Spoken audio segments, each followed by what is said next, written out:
Welcome. This is Radio Pras.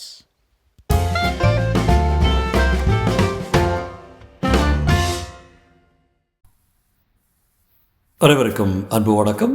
மற்றொரு சிறுகதை. இன்று சிறுகதையின் பெயர் கடவுளும் கந்தசாமி பிள்ளையும். எழுதியவர் புதுமைப்பித்தன். மேலகரம் மே க ராமசாமி பிள்ளை அவர்களின் ஏகபுத்திரனும் செல்லப்பா என்பவருமான மேலகரம் மே க ரா கந்தசாமி பிள்ளை அவர்கள் பிராட்வேயும் எஸ்பிளனேடும் கூடுகிற சந்தியில் ஆபத்தில்லாத ஓரத்தில் நின்று கொண்டு வெகு தீவிரமாக யோசித்துக் கொண்டிருந்தார். டிராமில் ஏறி சென்றால் ஒன்றே காலனா மிஞ்சும். பக்கத்து கடையில் வெற்றிலை பாக்கு போட்டுக்கொண்டு வீட்டுக்கு நடந்து விடலாம். பஸ்ஸில் ஏறி கண்டக்டரை ஏமாற்றிக்கொண்டே சென்ட்ரலை கடந்து விட்டு அப்புறம் டிக்கெட் வாங்கி திருவல்லிக்கேணிக்கு போனால் அரை கப் காஃபி குடித்துவிட்டு வீட்டுக்கு போகலாம். ஆனால் வெற்றிலை கிடையாது. கண்டக்டர் தான் என்னை ஏமாற்று என்று வெற்றிலை வைத்து அழைக்கும்போது அவனை ஏமாற்றுவது, அதாவது அவனை ஏமாறாமல் ஏமாற்றுவது தர்ம விரோதம். நேற்று அவன் அப்படி கேட்டபடி சென்ட்ரலில் இருந்து மட்டும் கொடுத்திருந்தால் காஃபி சாப்பிட்டிருக்கலாம். இப்போது காஃபி சாப்பிட்டால் கொஞ்சம் விறுவிறுப்பாகத்தான் இருக்கும். இப்படியாக மேற்படி விலாசப்பிள்ளை அவர்கள் தர்ம விசாரத்தில் ஈடுபட்டு இருக்கும்போது தான் அவருக்கு கடவுள் பிரசன்னமானார். திடீரென்று அவருடைய புத்தி பரவசத்தால் மருளும்படி தோன்றி, எந்த பிடி வரத்தை என்று வற்புறுத்தவில்லை. ஐயா, திருவல்லிக்கேணிக்கு எப்படி போகிறது என்று தான் கேட்டார். டிராவலும் போகலாம், பஸ்ஸிலும் போகலாம், கேட்டுக்கிட்டு நடந்தும் போகலாம், மதுரைக்கு வழி வாயில என்றார் ஸ்ரீ கந்தசாமி பிள்ளை. நான் மதுரைக்கு போகவில்லை, திருவல்லிக்கேணிக்கு தான் வழி கேட்டேன். எப்படி போனால் சுருக்க வழி என்றார் கடவுள். இரண்டு பேரும் விழுந்து சிரித்தார்கள். சாடி மோதி தள்ளிக்கொண்டு நடமாடும் ஜனக்கூட்டத்தில் இருந்து விலகி செருப்பு ரிப்பேர் செய்யும் சக்லியன் பக்கமாக இருவரும் ஒதுங்கி நின்றார்கள். மேலகரம் ராமசாமி பிள்ளையின் வாரிசுக்கு 45 வயது. 45 வருஷங்களாக அன்ன ஆதாரம் இல்லாமல் வளர்ந்தவர் போன்ற தேகக்கட்டு, சில கருப்பு மயிர்களும் உள்ள நரைத்த தலை, 2 வாரங்களாக ஷவரம் செய்யாத முகவெட்டு, எந்த ஜனக்கும்பலிலும் எவ்வளவு தூரத்திலும் போகும் நண்பர்களையும் கொத்தி பிடிக்கும் அதி தீட்சண்யமான கண்கள், காரிக்கம் ஷர்ட், காரிக்கம் வேஷ்டி, காரிக்கம் அங்கவஸ்திரம். வழி கேட்டவரை கந்தசாமி பிள்ளை கூர்ந்து கவனித்தார். வயசை நிர்ணயமாக சொல்ல முடியவில்லை. 60 இருக்கலாம், 60,000 இருக்கலாம். ஆனால் அத்தனை வருஷமும் சாப்பாட்டு கவலையே இல்லாமல் குழு என்று வளர்ந்த மேனி வளப்பம், தலையிலே துளி கூட கருப்பில்லாமல் நரைத்த சிகை, கோதி கட்டாமல் சிங்கத்தின் பிடரி மயிர் மாதிரி கழுத்தில் விழுந்து சிலிர்த்து கொண்டு நின்றது. கழுத்திலே நட்ட நடுவில் பெரிய கருப்பு மறு, கண்ணும் கரையல் என்று 4 திசையிலும் சுழன்று வெட்டியது. சில சமயம் வெறியனுடையது போல கவிழ்ந்தது. அந்த சிரிப்பு கந்தசாமி பிள்ளை சில சமயம் பயமுறுத்தியது, சில சமயம் குழந்தையுடையதைப் போல கொஞ்சியது. ரொம்ப தாகமாக இருக்கிறது என்றார் கடவுள். இங்கே ஜலங்கலம் கிடையாது, வேணுமென்றால் காஃபி சாப்பிடலாதோ இருக்கிறது காஃபி ஹோட்டல் என்றார் கந்தசாமி பிள்ளை. வாருங்களேன், அதைத்தான் சாப்பிட்டு பார்ப்போம் என்றார் கடவுள். கந்தசாமி பிள்ளை பெரிய அபேதவாதி, அந்நியர் தெரிந்தவர் என்று அற்ப பேதங்களை பாராட்டுகிறார். சரி, வாருங்கள் போலாம் என்றார். பில்லை தன் தலையில் கட்டிவிட பார்த்தான் என்று சந்தேகம் தட்டியது. துணிச்சல் இல்லாத வரையில் துன்பந்தான் என்பது கந்தசாமி பிள்ளையின் சங்கற்பம். இருவரும் ஒரு பெரிய ஹோட்டலுக்குள் நுழைந்தனர். கடவுள் கந்தசாமி பிள்ளையின் பின்புறமாக ஒண்டிக்கொண்டு பின்தொடர்ந்தார். இருவரும் ஒரு மேஜை அருகில் உட்கார்ந்தார்கள். பையனுக்கு மனப்பாடம் ஒப்பிக்க இடம் கொடுக்காமல், சூடா ஸ்ட்ராங்காக 2 காபி என்று தலையை உலுக்கினார் கந்தசாமி பிள்ளை. தமிழை மறந்து விடாது, 2 கப் காப்பிகள் என்று சொல் என்றார் கடவுள். அப்படியல்ல, 2 கப்புகள் காப்பி என்று தான் சொல்ல வேண்டும் என்று தமிழ் கொடி நாட்டினார் பிள்ளை. முறையடிக்கப்பட்ட கடவுள் அண்ணாந்து பார்த்தார். நல்ல உயரமான கட்டடமாக இருக்கிறது, வெளிச்சமும் நன்றாக வருகிறது என்றார். பின்ன பெரிய ஹோட்டல் கோழிக்குடல் மாதிரி இருக்குமா? கோயில் கட்டுறது போல நினைத்து கொண்டாராக்கும். சுகாதார உத்தியோகஸ்தர்கள் விடமாட்டார்கள் என்று தமது வெற்றியை தொடர்ந்து முடுக்கினார் பிள்ளை. கோவில் என்ற பதம் காதில் விழுந்ததும் கடவுளுக்கு உடம்பெல்லாம் நடுநடுக்கியது. அப்படி என்றார் கடவுள். தோற்றாலும் விடவில்லை. சுகாதாரம் என்றால் என்ன என்று சொல்லும் என்று கேட்டார் கடவுள். அதுவா, மேஜையை லோஷன் போட்டு கழுவி உத்தியோகஸ்தர்கள் அபராதம் போடாமல் பார்த்து கொள்வது, பள்ளிக்கூடத்தில் பரீட்சையில் பயன்கள் தோற்று போவது என்று சொல்லிக் கொடுக்கும் ஒரு பாடம். அதன்படி அந்த கொசு எல்லாம் ராட்சசர்களுக்கு சமானம். அதிலும் இந்த மாதிரி ஹோட்டல்களுக்குள்ளே வந்துவிட்டால் ஆபத்து தான், உயிர் தப்பாது என்று எழுதியிருக்கிறார்கள் என்றார் கந்தசாமி பிள்ளை. அவருக்கு அதிசயமாக இருந்தது இந்த பேச்சு. நாக்கில் சரஸ்வதி கடாட்சம் ஏற்பட்டு விட்டதோ என்று சந்தேகித்தார். கடவுள் அவரை கவனிக்கவில்லை. இவர்கள் வருவதற்கு முன் ஒருவர் சிந்திவிட்டு போன காஃபியில் சிக்கிக்கொண்டு தவிக்கும் ஒன்றை கடவுள் பார்த்து கொண்டே இருந்தார். அது முக்கி முனகி ஈரத்தை விட்டு வெளியே வர முயன்று கொண்டிருந்தது. இதோ இருக்கிறதே என்றார் கடவுள். உதவி செய்வதற்காக விரலை நீட்டினார். அது பறந்து விட்டது. ஆனால் எச்சில் காஃபி அவர் விரலில் பட்டது. என்னய்யா எச்சிலை தொட்டு விட்டீர, இந்த ஜலத்தை எடுத்து மேஜை கீழே கழுவும் என்றார் பிள்ளை. ஈயை வரவிடக்கூடாது, ஆனால் மேஜையின் கீழே கழுவ வேண்டும் என்பது சுகாதாரம் என்று முறகிக் கொண்டார் கடவுள். பையன் 2 கப் காஃபி கொண்டு வந்து வைத்தான். கடவுள் காஃபி எடுத்து பருகினார். சோமபானம் செய்த தேவர்களின் முகத்தை தெரித்தது. நம்முடைய லீலை என்றார் கடவுள். உம்முடைய லீலை எல்லாம் காணும், ஹோட்டல்காரன் லீலை. அவன் சிக்கரி பவுடரை போட்டு வைத்திருக்கிறான். உம்முடைய லீலையெல்லாம் பில் கொடுக்குற படலத்தில் என்று காதோடு காதை சொன்னார் கந்தசாமி. சூசகமாக பில பில் பிரச்சனையை தீர்த்து விட்டதாக அவருக்கு ஒரு எக்களிப்பு. சிக்கரி பவுடர் என்றால் என்று சற்று சந்தேகத்துடன் தலையை நிமிர்த்தினார் கடவுள். சிக்கரி பவுடர் காப்பி மாதிரி தான் இருக்கும், ஆனால் காப்பி இல்லை. சில பேர் தெய்வத்தின் பெயரை சொல்லிக்கொண்டு ஊரை ஏமாற்றி வருகிற மாதிரி என்றார் கந்தசாமி பிள்ளை. தெய்வம் என்றதும் திடுக்கிட்டார் கடவுள். பெட்டியடியில் பில்லை கொடுக்கும்போது கடவுள் புத்தம் புதிய 100 ரூபாய் நோட்டு ஒன்றை நீட்டினார். கந்தசாமி பிள்ளை திடுக்கிட்டார். சில்லறை கேட்டால் தரமாட்டேங்கிற? தரமாட்டேனா? அதுக்காக 3 பில் எதுக்கு? கண்ணை துடைக்கவா மனசை துடைக்கவா என்றார் ஹோட்டல் சொந்தக்காரர். நாங்கள் காஃபி சாப்பிடத்தான் வந்தோம் என்றார் கடவுள். அப்படின்னா சில்லறையை வச்சுட்டு வந்திருப்பீங்களா என்ற ஹோட்டல் முதலாளி. அதற்குள் சாப்பிட்டு விட்டு வெளியே காத்திருப்போர் கூட்டம் ஜாஸ்தியாகி வீண் கலாட்டா வேண்டாம் என்று சில்லறை எண்ணி கொடுத்தார். 99 ரூபாய் 13. சரியா? பார்த்துக்கொள்ளும் சாமியாரே. நீங்கள் சொல்லிவிட்டால் நமக்கும் சரிதான், எனக்கு கணக்கு வராது என்றார் கடவுள். ஒரு போலி 10 ரூபாய் நோட்டை தள்ளிவிட்டதில் கடைக்காரருக்கு ஒரு திருப்தி. வெளியே இருவரும் வந்தார்கள். வாசலில் அவ்வளவு கூட்டமில்லை. இருவரும் நின்றார்கள். கடவுள் தம் கையில் கற்றையாக அடுக்கி வைத்திருந்த நோட்டுகளில் 5வது மட்டும் எடுத்தார். சுக்கு நூறாக கிழித்து கீரை இழுத்தார். கந்தசாமி பிள்ளைக்கு பக்கத்தில் இருந்தவர் பைத்தியமோ என்று சந்தேகம். திடுக்கிட்டு வாயை பிளந்து நின்றார். கள்ள நோட்டு, என்னை ஏமாற்ற பார்த்தான், நான் அவரை ஏமாற்றிவிட்டேன் என்றார் கடவுள். அவருடைய சிரிப்பு பயமாக இருந்தது. என் கையில் கொடுத்தால் பாப்பாங்குடுமையை பிடித்து மாற்றி கொண்டு வந்திருப்பானே என்றார் கந்தசாமி பிள்ளை. சிக்கரி பவுடருக்கு நீர் உடன்பட்டாரா இல்லையா? அந்த மாதிரி இதற்கு தான் நான் உடன்பட்டேன் என்று வைத்துக்கொள். அவனுக்கு 10 ரூபாய் தான் பெருசு, ஆனால் தான் அவனை ஏமாற்றும்படி விட்டேன் என்றார் கடவுள். வலிய வந்து காஃபி வாங்கி கொடுத்தவரிடம் எப்படி விடை பெற்றுக் கொள்வது என்று பட்டது கந்தசாமி பிள்ளைக்கு. திருவல்லிக்கேணிக்கு தானே, வாருங்க ட்ராமில் போவோம் என்றார் கந்தசாமி பிள்ளை. அது வேண்டாம், எனக்கு தலை சுற்றும், மெதுவாக நடந்தே போயிடலாம் என்றார் கடவுள். ஐயா, நான் பகலெல்லாம் காலால் நடந்தாச்சு, என்னால் அடி எடுத்து வைக்க முடியாது, ரிக்ஷாவில் ஏறி போகலாமே என்றார் கந்தசாமி பிள்ளை. நாம் தான் வழிகாட்டுறோமே, 10 ரூபாய் நோட்டை கிழிக்கக்கூடியவர் கொடுத்தா என்ன என்பதுதான் அவருடைய கட்சி. நரவாகனவா, அதுதான் சிலாக்கியமானது என்றார் கடவுள். 2 பேரும் ரிக்ஷாவில் ஏறிக்கொண்டார்கள். சாமியே கொஞ்சம் இருங்க, விளக்க ஏற்றிக்கிறேன் என்றான் ரிக்ஷாக்காரன். பொழுது வாங்கி மின்சார வெளிச்சம் மிஞ்சியது. நீங்கள் இவ்வளோ சீக்கிரத்தில் அந்யோன்யமாயிட்டோமே, நீங்கள் யாருன்னு கூட எனக்கு தெரியாது, நான் யாருன்னு உங்களுக்கு தெரியாது, பட்டணத்து சந்தை இறைச்சலில் இப்படி சந்திக்க வேண்டும்னா கடவுள் சிரித்தார். பல் இருட்டில் மோகனமாக மின்னியது. நான் யார் என்பது இருக்கட்டும், நீங்கள் யார் என்று சொல்லுங்கள் என்றார் அவர். கந்தசாமி பிள்ளைக்கு தம்மை பற்றி சொல்லிக்கொள்வதில் எப்பொழுதுமே ஒரு தனி உற்சாகம். அதிலும் ஒருவன் ஓடுகிற ரக்ஷாவில் தம்மிடம் அகட்டுப்பட்டு கொண்டால் விட்டு வைப்பாரா? கனைத்து கொண்டு ஆரம்பித்தார். சித்த வைத்தியம் தீபிகை என்ற ஒரு வைத்திய பத்திரிகை பார்த்ததுண்டா என்று கேட்டார் கந்தசாமி பிள்ளை. இல்லை என்றார் கடவுள். அப்போது வைத்திய சாஸ்திரத்தில் பரிச்சயம் இல்லை என்று தான் கொள்ள வேண்டும் என்றார் கந்தசாமி பிள்ளை. பரிச்சயம் உண்டு என்றார் கடவுள். என்னடா சங்கடமாக இருக்கிறது என்று யோசித்தார் கந்தசாமி பிள்ளை.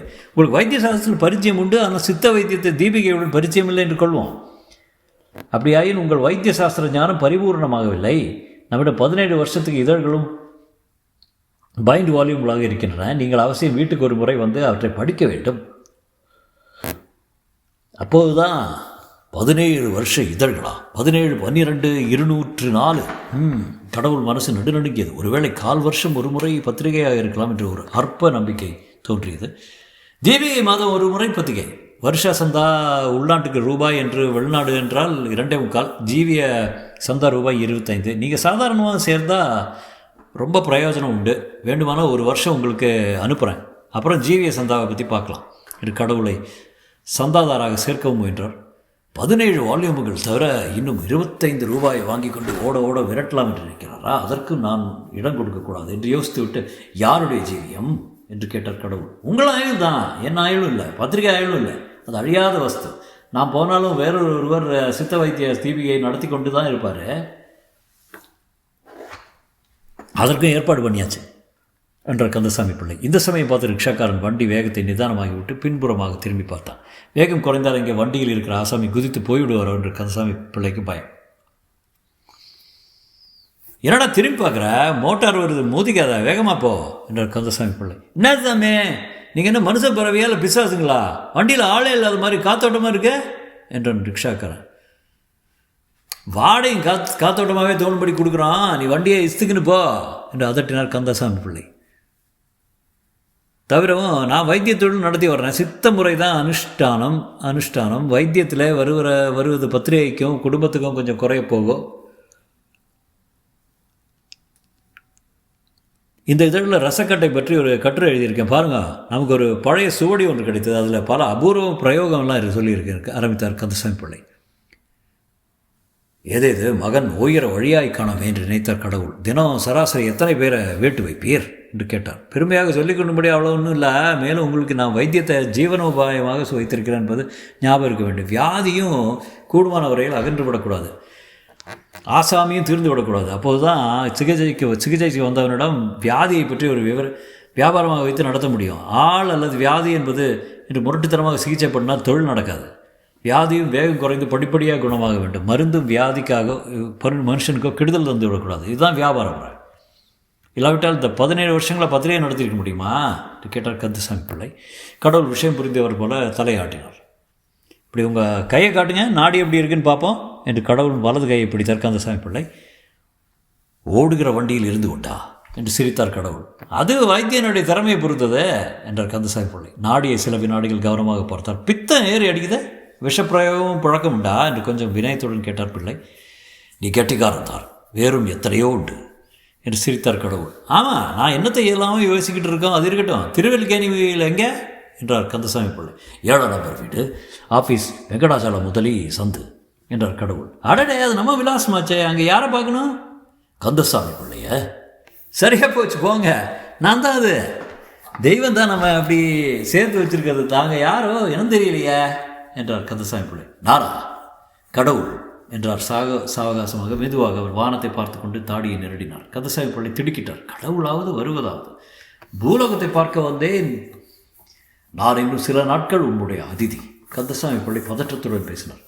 எத்தனை நாள் வேணாலும் இரும், அதுக்கு ஆட்சேபனே இல்லை. நீர் மட்டும் உண்மை கடவுள் என்று தயவு செய்து வெளியில் இங்கே சொல்லியிருக்கோன்னா உங்கள் பைத்தியக்காரன் நினச்சா பரவாயில்ல, என்னை என் வீட்டுக்காரை அப்படி நினச்சி விடக்கூடாது என்றார்.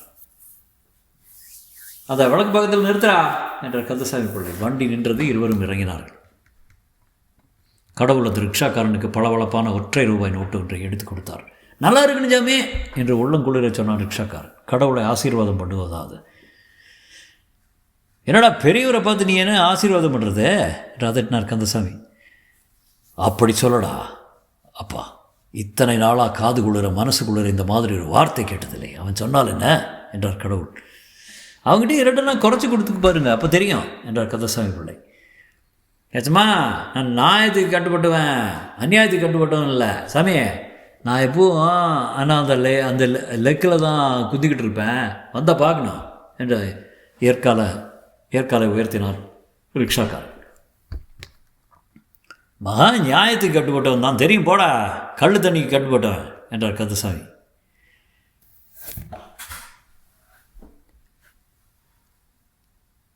வாடகை வண்டி இசுத்துக்குன்னு நான் முச்சுட்டு வயலில் ஓடினா தெரியும். உன்னை என்ன சொல்ல, கடவுளுக்கு கண்ணு இல்லை, உன்னையே சொல்ல வச்சான், என்னையும் கேட்க வச்சான்னு சொல்லிக்கொண்டே வண்டி இழுத்து சென்றான். கடவுள் வாய்விட்டு உறக்க சிரித்தார், விழுந்து சிரித்தார். மனசிலே மகிழ்ச்சி, குளிர்ச்சி.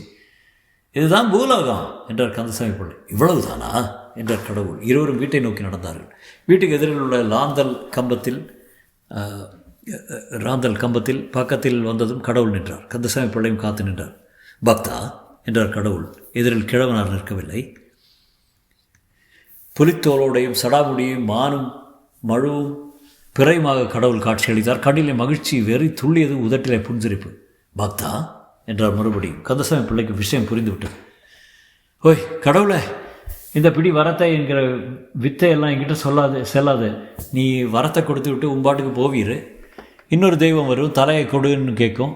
அவங்களோட வரத்தை வாங்கி கொண்டு பிறகு தலையை ஆபத்து தேடிக்கொள்ளும். ஏமாந்த சோனகிரியில் நான் ஏதோ பூலோகத்தை பார்க்க வந்தீர், நம்முடைய அதிதியாக இருக்க ஆசைப்பட்டீர். அதற்கு ஆட்சேபம் எதுவும் இல்லை. என்னுடைய பழக வேண்டுமென்றால் மனுஷனைப் போல என்னைப் போல நடந்து கொள்ள வேண்டும். மனுஷ அர்த்தத்துக்கு கட்டுப்பட்டு இருக்க வேண்டும். நான் முந்தி சொன்னதை மறக்காமல் வீட்டுக்கு ஒழுங்காக வரும் என்றார் கந்தசாமி பிள்ளை. கடவுள் மௌனமாக பின்தொடர்ந்தார். கந்தசாமி பிள்ளையின் வாதம் சரி என்று பட்டது. இதுவரையில் பூலோகத்தில் வரம் வாங்கி உருப்பட்ட மனுஷர் யார் என்று கேள்வி பதிலே கிடையாது என்பதுதான் அவருக்கு பட்டது. கந்தசாமி பிள்ளை வாசல் அருகில் வந்து நின்றார். சாமி, உங்களுக்கு பரமசிவன் பேர் கொடுக்குவா? அம்மையம்மை பிள்ளை என்று கூப்பிடுவாங்க என்றார். பரமசிவன் தான் சரி, பழைய பரமசிவம். அப்போ உங்களை அப்பா என்ன உறவு முறை வைத்து கூப்பிடுவேன்? உடன்பட வேண்டும் என்றார் கந்தசாமி பிள்ளை. அப்பா என்று வேண்டாமப்பா, பெரியப்பா என்று கூப்பிடும். அப்போதுதான் என் சொத்துக்கு ஆபத்தில்லை என்று சிரித்தார் கடவுள். பூலோக வளமுறைப்படி நடப்பது என்று தீர்மானித்தபடி சற்று ஜாக்கிரதையாக இருந்து கொள்ள வேண்டும் என்று பட்டது கடவுளுக்கு. அப்படி உங்கள் சொத்து என்னவோ என்றார் கந்தசாமி பிள்ளை. இந்த பிரபஞ்சம் முழுவதும் தான் என்றார் கடவுள். பயப்பட வேண்டாம், அவ்வளோ பேராசை நமக்கு இல்லை என்று கூறிக்கொண்டே நடைப்படியில் காலை வைத்தார் கந்தசாமி பிள்ளை. வீட்டு முன்கூடத்தில் ஒரு தகர விளக்கு அவ்விடத்தை கோவிலின் கற்ப கிரகமாவது. அதற்கு வந்து அந்த புறத்தில் நீண்டு 2 கிடக்கும் பட்டக சாலை. அதற்கப்புறம் என்னவோ ஒரு குழந்தை, அதற்கு 4 வயது இருக்கும். மனசிலே இன்பம் பாய்ச்சும் அழகு, கண்ணிலே எப்பொழுது பார்த்தாலும் காரணமற்ற சந்தோஷம்.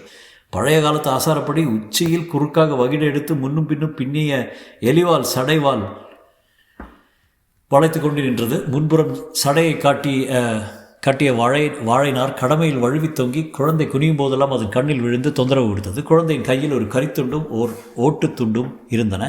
இடையில் முழங்காலை கட்டி கொண்டிருக்கும் கிழிசல் சிற்றாடை குனிந்து தரையில் கோடு போட முயன்று வாழைனார் கண்ணில் விழுந்ததனால் நிமிர்ந்து நின்று கொண்டு 2 கைகளாலும் வாழை நாரை பிடித்து பலம் கொண்டு மட்டும் இழுத்தது. அதன் முயற்சி பலிக்கவில்லை. வலித்தது. அழுவோமா அல்லது இன்னொரு தடவை இழுத்து பார்ப்போமா என்று அது தர்க்கித்து கொண்டிருக்கும்போது அப்பா உள்ளே நுழைந்தார். அப்பா என்று கூச்சலோடு கந்தசாமி பிள்ளையின் காலை கட்டி கொண்டது. அண்ணாந்து பார்த்து, எனக்கு என்ன கொண்டாந்த என்று கேட்டார். என்னத்தான் கொண்டாந்த என்றார் கந்தசாமி பிள்ளை. என்னப்பா தினம் தினம் உன்னையே தான் கொண்டாடுற? பொறிக்கடலையாவது கொண்டாடப்படாது? சினுங்கியது குழந்தை. பொறிக்கடை உடம்புக்காகாது. இதை பாரு, உனக்கு ஒரு தாத்தாவை கொண்டு வந்திருக்கேன் என்றார் கந்தசாமி பிள்ளை. இதுதான் உம்முடைய குழந்தையோ என்று கேட்டார் கடவுள். குழந்தையின் பேர் விழுந்த கண்கள் மாற்ற முடியவில்லை அவருக்கு. கந்தசாமி பிள்ளை சற்று தயங்கினார். சும்மா சொல்லும், இப்போதெல்லாம் நான் சுத்த சைவன், மண்பானை சமையலைத்தான் பிடிக்கும், பால் தயிர் கூட சேர்த்துக் கொள்வதில்லை என்று சிரித்தார் கடவுள். ஆசைக்கு என்று காலம் தப்பி பிறந்த கருவேப்பிலை குழந்தை என்றார் கந்தசாமி பிள்ளை. இப்படி உட்காருங்க, இப்படி குழாயில் தண்ணீர் வராது, குடத்தில் எடுத்துக்கொண்டு வருகிறாய் என்று உள்ளே இருட்டில் மறைந்தார் கந்தசாமி பிள்ளை. கடவுள் துண்டை உதறி போட்டுவிட்டு கூடத்தில் உட்கார்ந்தார். மனசிலே ஒரு துருதுருப்பும் எல்லையற்ற நிம்மதியும் இருந்தன. வாடியம்மா கருவேப்பிலை குழந்தை என்று கைகளை நீட்டினார் கடவுள். ஒரே குதியில் அவருடைய மடியில் வந்து ஏறிக்கொண்டது குழந்தை. என் பேர் கருவேப்பிலை குழந்தை இல்லை, வள்ளி.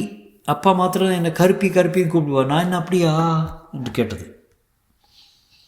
அது பதிலை எதிர்பார்க்கவில்லை. அதன் கண்களுக்கு தாத்தாவின் கண்டத்தில் இருந்த கருப்பு மறு தென்பட்டது. அது என்ன தாத்தா, கண்ணங்கரையில் நவ்வாப்பழம் மாதிரி கழுத்தில் இருக்கே, அதை கடிச்சு திங்கணும் போல இருக்கே என்று கண்களை சிமிட்டி பேசிக்கொண்டு மடியில் எழுந்து நின்று கழுத்தில் பூ போன்ற உதடுகளை வைத்து அழுத்தியது. இளம்பல் அழுத்தியதில் கிளுகிழுத்தது. கடவுள் உடலை குழு உளுத்தது. கூச்சமாக இருக்கு. உடம்பை நெளித்தார் கடவுள். ஏன் தாத்தா கழுத்தில் நெருப்பு கிருப்பு போட்டு பத்து போச்சா? எனக்கும் இந்த பாரு என்று தன் விரல் நுனியை கன்றி கருத்து போன கொப்பளத்தை காட்டியது. பாப்பா, அது நாகப்பழம் தாண்டியம்மா. முந்தி ஒரு தரம் எல்லாம் கொடுத்தாளேன்னு வாங்கி வாயில் போட்டுக்கொண்டேன். எங்கள் பங்கில்லையோன்னு கழுத்தை பிடிச்சி விட்டாங்க. அதிலிருந்து அங்கேயே சிக்கிச்சு. அது கிடக்கட்டும், உனக்கு விளையாட தோழி பிள்ளைகள் இல்லையா என்று கேட்டார் கடவுள். வட்டும் கருத்துண்டும் இருக்கே, நீ வட்டாட வந்தியா என்று கூப்பிட்டது. குழந்தையும் கடவுளும் வட்டு விளையாட ஆரம்பித்தார்கள். ஒற்றை காலை மடக்கி கொண்டு நொண்டி அடித்து ஒரு தாவினார் கடவுள். தாத்தா தோத்து போனியே என்று கைகொட்டி சிரித்தது குழந்தை.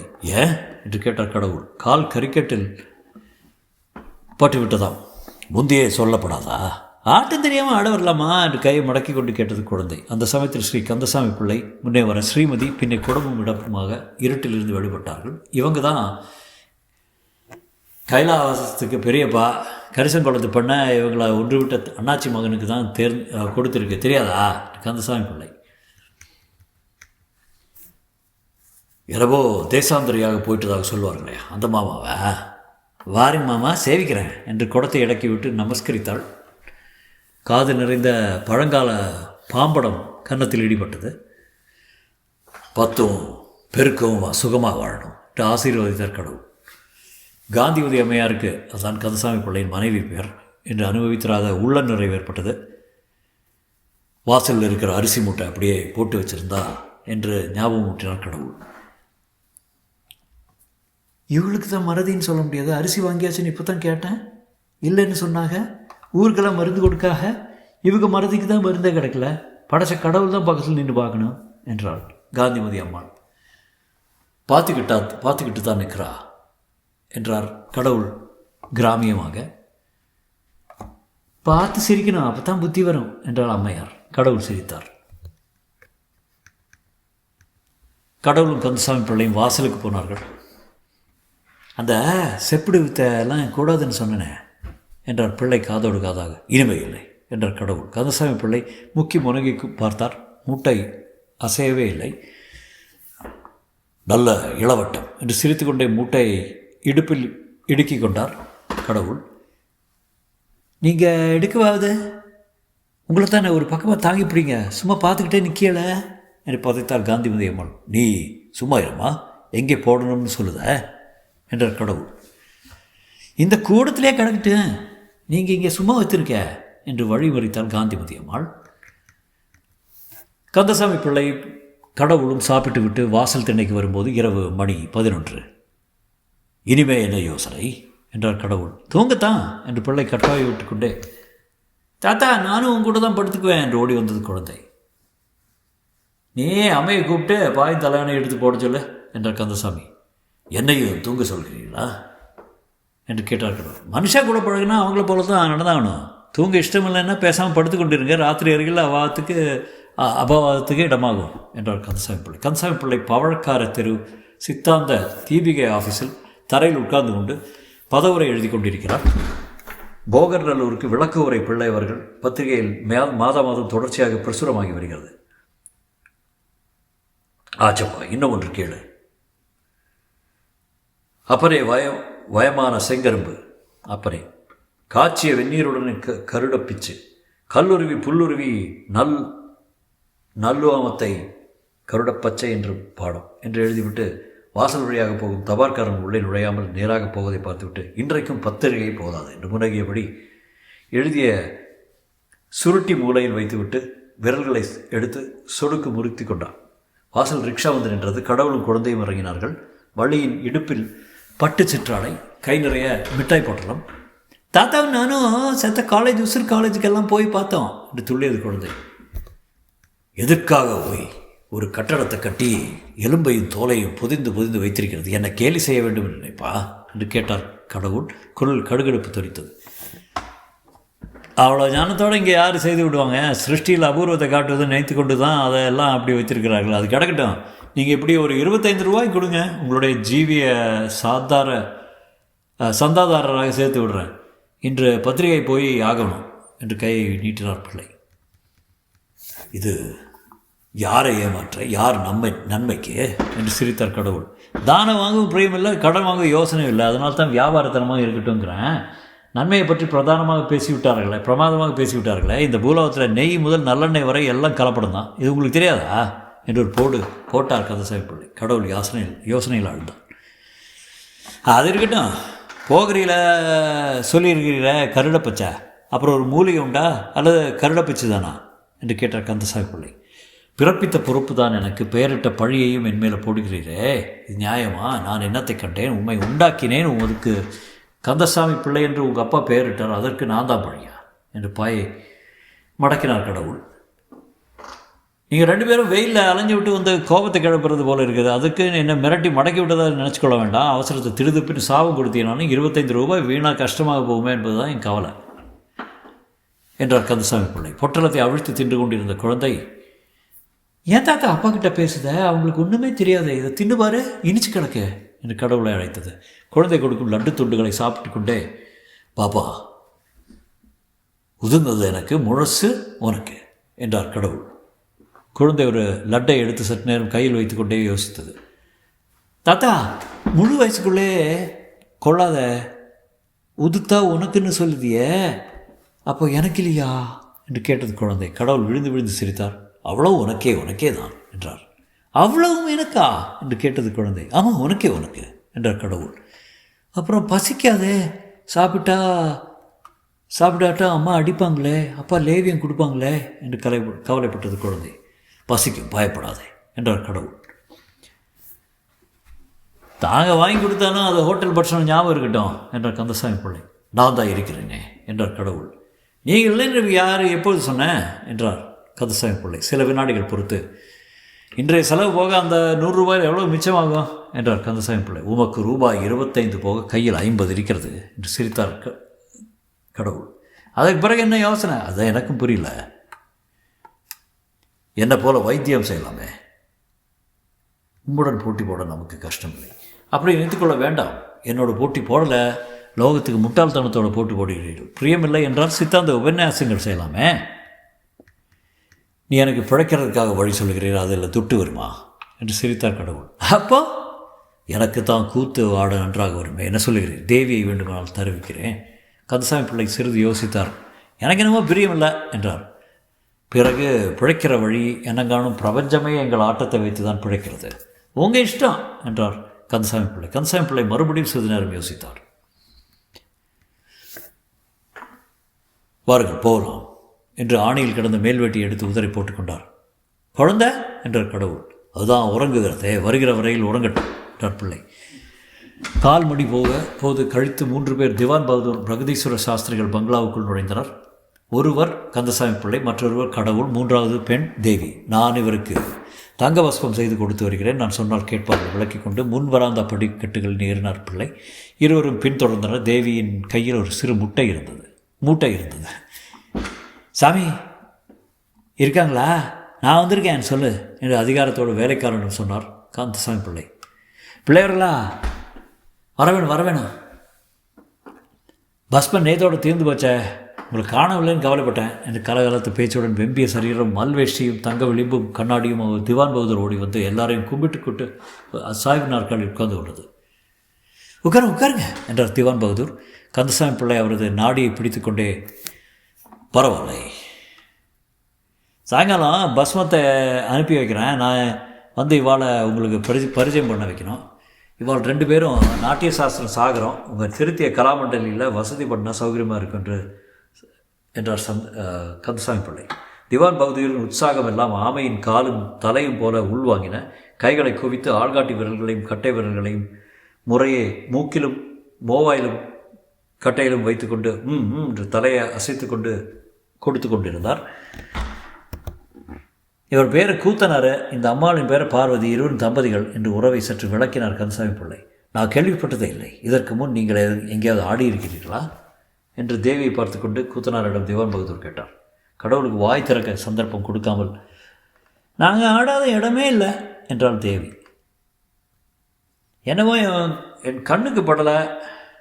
இருக்கட்டும், அம்மா ரொம்ப கருப்பாக இருக்காங்களே, சதஸில் சோபிக்காதே என்று தான் யோசிக்கிறேன் என்றார் வர்ணபேத திவான் பகதூர். பெண் பார்க்க வந்தீங்களா இல்லை நாட்டியம் பார்க்குறதா யோசனையா என்று கேட்டாள் தேவி. அப்பா கோவிச்சுக்க கூடாது, ஒன்று சொல்கிறேன் கேளுங்க. கலைக்கும் கருப்புக்கும் கானாவுக்கும் மேலே சம்மந்தமே கிடையாது. நானும் 3 வருஷமாக இந்த கலாமண்டலில் பிரசிடெண்ட்டாக இருந்து வர்றேன். சபைக்கு வந்தவர்கள் எல்லாம் கண்கள் தான் கருத்து இருக்கும். உம்மை மண்டலியுமாச்சு சுண்டலியுமாச்சு என்று சொல்லிக்கொண்டே தேவி எழுந்திருக்கிறார்.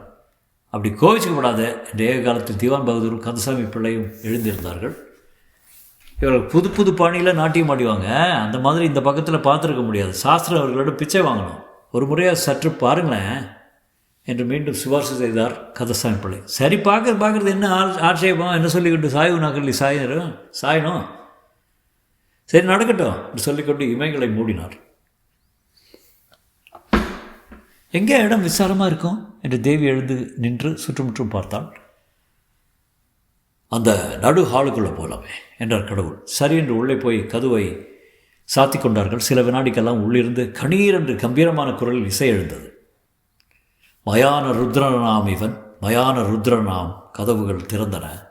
கடவுள் புலித்தோலுடையும் திருசூலமும் பாம்பும் கங்கையும் சடையும் பின்னி புரள கண்மூடி சிலையாக நின்றிருந்தேன்.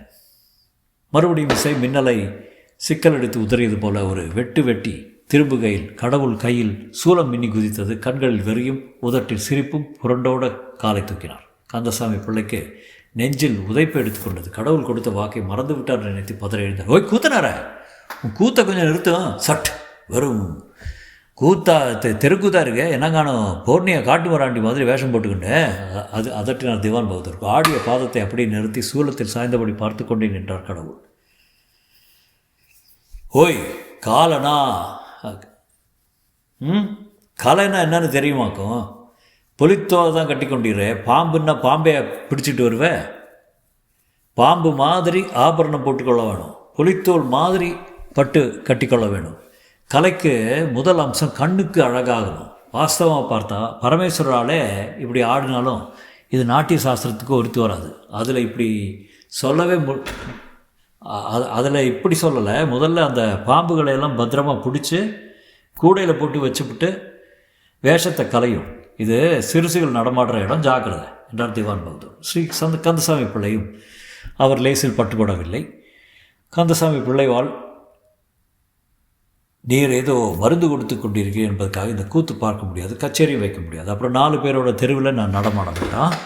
4 மணி நேரம் கழித்து சித்த வைத்திய தீபிகை ஆஃபீஸில் 2 பேர் உட்கார்ந்து கொண்டிருந்தார்கள். தேவியை தவிர குழந்தை பாயில் படுத்து கொண்டிருந்தது. 2 பேரும் மௌனமாக இருந்தார்கள். தெரிந்த தொழிலை கொண்டு லோகத்தில் பிழைக்க முடியாது போல இருக்கே என்றார் கடவுள். நான் சொன்னது உங்களுக்கு பிடிக்கல, உங்களுக்கு பிடிச்சது லோகத்துக்கு பிடிக்கல. வேணும் என்றால் தேவார பாடசாலை நடத்தி பார்க்கறது தானே. கடவுள் என்று நாக்கை சூழ் கட்டினார். அதுக்குள்ளே பூலோகம் புளிச்சு போச்சா? உங்களை பார்த்தால் உலகத்தை பார்த்தது போல என்றார் கடவுள். உங்களை பார்த்தாலோ என்று சிரித்தார் கந்தசாமி பிள்ளை. உங்களிடமெல்லாம் எட்டி நின்று வரம் கொடுக்கலாம், உடனிருந்து வாழ முடியாது என்றார் கடவுள். உங்கள் வர்க்கமே அதுக்கு தான் லாய்க்க என்றார் கந்தசாமி பிள்ளை. அவருக்கு பதில் சொல்லாங்க யாரும் இல்லை. மேஜையின் மேல் ஜீவிய சந்தா ரூபாய் 25 நோட்டாக கிடந்தது. கைலாசபுரம் பழைய பரமசிவம் பிள்ளை ஜீவிய சந்தா வரவு ரூபாய் 25 என்று கணக்கில் பகிர்ந்தார் கந்தசாமி பிள்ளை. தாத்தா ஊருக்கு போயாச்சாப்பா என்று கேட்டுக்கொண்டு எழுந்து உட்கார்ந்தது குழந்தை. முற்றும். அப்போது அந்த கதை முடிஞ்சது. கடவுளும் கந்தசாமியும் அப்படின்னு. I didn't enjoy it at all. என்னமோ எழுதியிருக்காங்க. எப்போ எழுதுனது? ரொம்ப வருஷம் முன்னால் எழுதுனது போல். கம்ப்ளீட்லி இர்ரெலவெண்ட்டாக இருக்குது இப்போல்லாம். ஐ நோ இந்த மாதிரி அந்த காலத்தில் இது maybe a new way to right. கடவுள் நியூ லைஃப்பில் வந்த மாதிரியும் கான்வர்சேஷன் நடத்துகிற மாதிரியும். அதனால் ஒரு இது. பட் என்ன சொல்கிறது, there is nothing in the story itself. உங்களுக்கு பிடிச்சதான்னு தெரில. அட்லீஸ்ட் லாங்குவேஜ் இஸ் குட், அதுக்காக படிக்கலாம். மீண்டும் சந்திக்கும் வரை நன்றி, வணக்கம்.